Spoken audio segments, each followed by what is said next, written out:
Hello, I am Sungi Lim from the Hanmaum church in Shinchan. I was a terrible son who made nothing but trouble for my mom. But now I've become the best son in the world after I received the risen Jesus as my Lord in my heart. I want to share my testimony with you. I was born in Jungsan in the Gangwon province. My parents ran a popcorn shop, and I was the only son out of 5 kids. So everyone loved me very much. I was so bad at studying that I gave up on school early on. I've heard that there's a club called Mensa, where people with IQs above 150 can join. My IQ is 2 digits, so I'm more like men blank. Ever since I was a boy, I just love sports. So I majored in a sport in college too. My major was rowing, but my older classmates in rowing gave the younger ones a really hard time. So I thought, I don't belong here, and I dropped out of college. After I dropped out of college, I was bored and had nothing to do. I thought about what I should do for a living. Well, I love riding motorcycles, so I thought about what I can do with that. Then I thought, I know, I could be a delivery boy. Then I could ride the motorcycle as much as I wanted and earn money too. One day, as I was happily delivering noodles, I collided with the garbage truck, and my arm went under a tire. My bones and muscles were crushed to a pulp. The truck weighed 25 tons, and the tire was huge. If I had rolled just a little further in, it could have been my head that was crushed. Some people say that, moments before death, they see their lives flash before their eyes. I never believed that before. But when I faced death myself, I really did see moments from my life flashing before my eyes.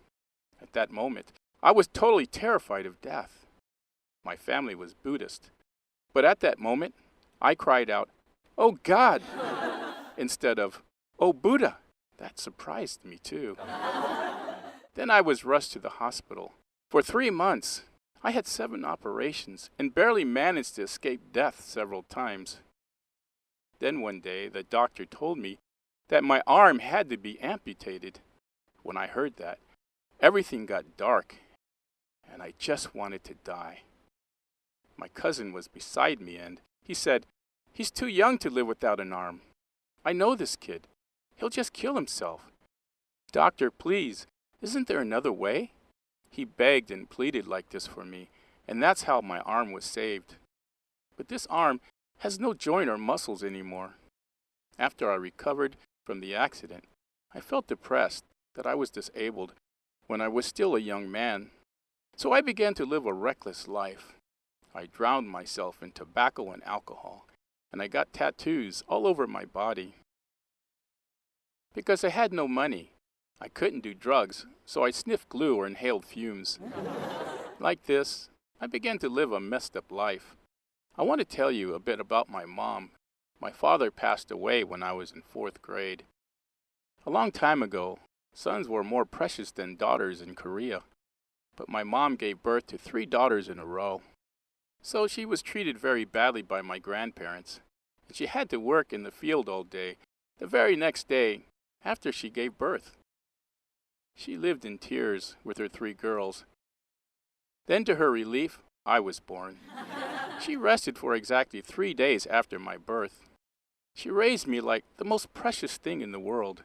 Because Dad was gone, my mom gave me a lot of love and attention. But then as I grew older, I never listened to her, dropped out of college, and even got myself disabled. I gave my mom such a hard time. When I had the accident, a friend called my mom and told her that her son was in the emergency room about to die. When she heard that, she just about lost her mind.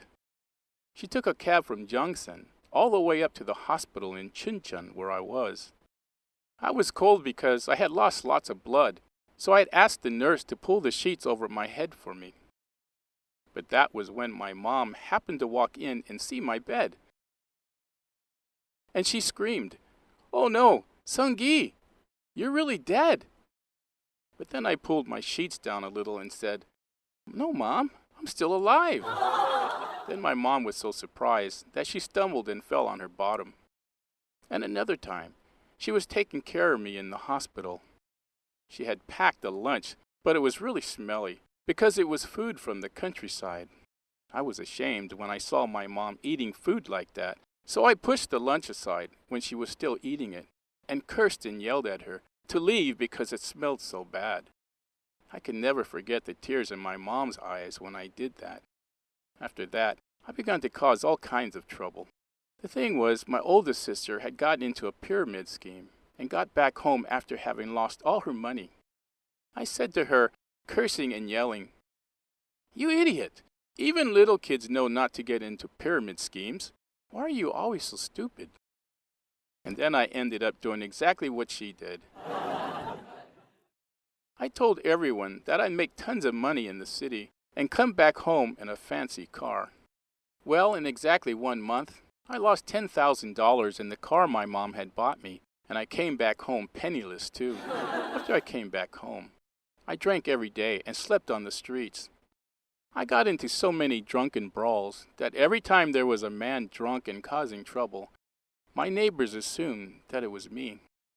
Then one day, I began to ride the motorcycle again. I had lost the use of my arm to a motorcycle, but I still couldn't give it up. Whenever I heard the sound of the bike engine, I felt like my heart would burst with excitement. One day, I got arrested while I was riding my motorcycle drunk. Then I had to pay a huge fine.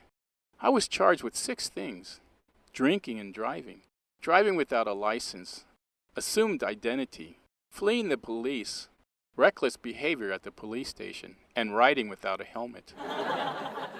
The officer filling out my report had circled the town 3 times trying to catch me. I had tried to abandon my bike and run, but he threatened to shoot, so I stopped. I'm actually really fast on my feet, but I got caught because I was drunk. I asked the officer if the bullets in his gun were real. Then he looked at me like I was an idiot. Then he said they were blanks. I should have gone to jail because I had caused a scene at the station. But my mom went from door to door asking our neighbors to sign a petition, and she submitted that and a letter of apology to the courthouse. Fortunately, the judge was sympathetic, and he reduced my sentence to a fine. My mother was always extremely busy cleaning up after my mess, and she spent many days in tears as my neighbors gossiped and looked down on me. After that, I had no job, nowhere to go, and no money. I hung out with my friends, gambling, playing pool, drinking, gaming, drinking. That was my life. I repeatedly lived this kind of life. Then one day, I got a call from my second sister in Chinchon. She said, "Listen, why don't you come to visit me? I'll buy you good food and give you an allowance too." I was bored, and I wanted money, so I went up to Chinchon. Then I visited the Hanmaum church for the first time. She was a member there. I was quite a sight in those days.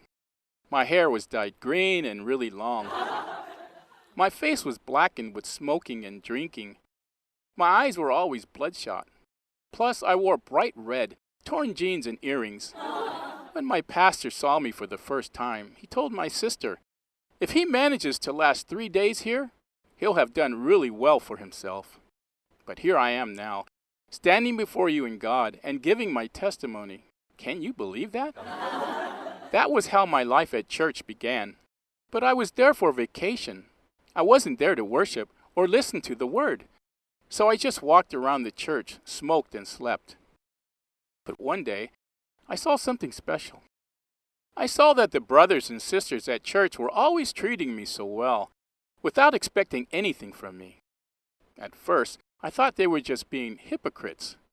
And I thought, okay, let's see how long you people can keep being nice to me. But as the days passed by, they were treating me better and better, and they weren't pretending at all.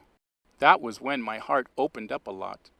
For the first time in my life, I felt like someone was being honestly good to me. And the people there always looked happy. It was so interesting, because they never complained, and they were always talking about how thankful they were about things and how happy and joyful they were. So then I started wanting to believe this Jesus that they believed in. That was how I decided to try to meet this Jesus myself, too. So the next morning, I quickly smoked a cigarette outside the church building. Then I went into the worship hall for morning prayer service, sat in the very back row, and prayed for the first time in my life. I prayed, God, I want to meet this Jesus, like those people did. God, please meet me too. Then one day, a brother came to see me and suggested that I read the book of John. I'm a really simple person. I haven't read many books, so I really hate anything complicated. But I felt like I absolutely had to read this book of John. So I read the book of John over and over again. But as I kept reading, I realized that Jesus had come to this earth as a man and talked to people about heaven and God, and it was all true. Then I happened to see the movie Jesus that was based on the book of Luke. I saw Jesus get cursed at and insulted and whipped to an inch of his life. Then he ended up being hung on the cross. When he was getting nailed to it, I felt the pain of those nails driving into my own body. My heart ached so badly that I couldn't take it. Then something amazing happened.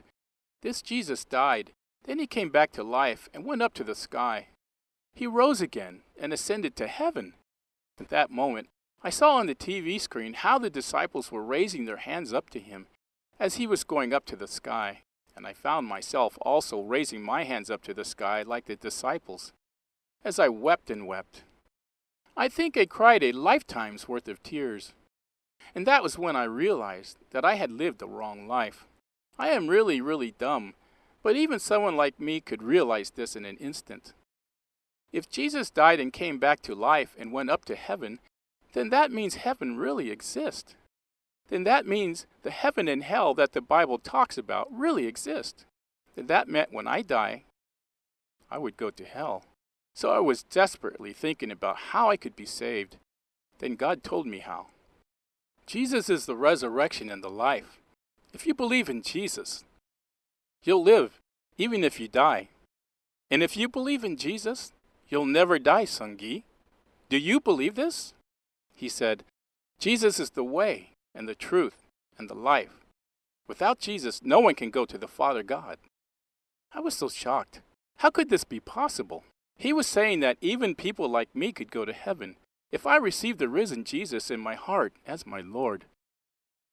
All this time, I had messed up my life and thought that this world was everything. And to someone like me, God was saying that if I believe in Jesus, I would have life, and that if I believe in Him, I wouldn't die, even if I died. And I realized that in all those sins I had committed, driving a motorcycle and getting disabled, losing my money to a pyramid scheme, giving my mom and my family a hard time, doing whatever I want, being a troublemaker. I'd done all these things because I didn't believe in Jesus. And God was saying that if I repented the sin of not believing in Jesus, I could be born again. So I received the risen Jesus as the Lord of the rest of my life, and I received the grace of being born again. Amen. I was someone who hurt my family and got disabled because I did whatever I wanted. But after I received the risen Jesus in my heart as Lord, I changed completely. That was because the love for a single soul was burning like fire in my heart. I felt like people would never get the chance to hear the gospel again if they didn't hear it right now. So I shared the gospel like crazy. Everywhere I went, I begged them to please believe in the risen Jesus and go to heaven. And I was someone who could never hold down a job for more than 3 months. But I became a bus driver for a private academy that a church member owned, and I worked there for 7 years. As I took care of the kids and joyfully shared the gospel with them, this was something that would have been truly impossible for me. And I met a beautiful, precious wife who received my humblest heart and my heart towards God. In the eyes of the world, I am not someone that anyone would want to marry. I'm old, I'm short, I have nothing. I'm from the countryside. I have 4 sisters, and I'm disabled in one arm. But God gave someone like me a precious wife who had lived in the exact opposite way I had. And she's really beautiful and really smart. A ton of people came to my wedding. My neighbors and friends were so surprised at my wedding that they even said, maybe this is a scam. So by the grace of God, I had a great wedding, had 2 kids, and we have a really beautiful and happy family together. And now, I'm a fruit vendor. I share the gospel with my neighbors in my small shop. I sell frozen strawberries to the kids at my store. And if they memorize and recite Bible verses to me, I give them strawberries for free. Then after a while, all the kids in my neighborhood had John 3:16 memorized. But the biggest change is with my mom. You know me, I was someone who drove countless nails into her heart. But when I changed this much, my mom received the risen Jesus as the Lord of her heart that very day. Before I believed in Jesus, I gave my mom so much heartache and made my family lose a lot of money. But after I came to believe in Jesus, I give her allowance from time to time, although it isn't much.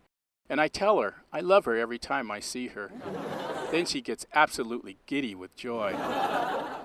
All my sisters also came to believe in Jesus. Amen. All I did was seek his kingdom and his righteousness first. But God poured these amazing blessings upon me. He let me live the most joyful life ever on this earth. I finally came to realize how awesome life can be with Jesus as the Lord of my heart. Amen. This is the best life you can possibly live on this earth. We've all got to go to heaven together. I won't take a break in my race to heaven so that truly everyone in this world can go to heaven together to meet the Lord. Amen. The Almighty God has come and gone from this earth. Amen. The risen Jesus is the Lord of everyone in this world. Amen. Thank you.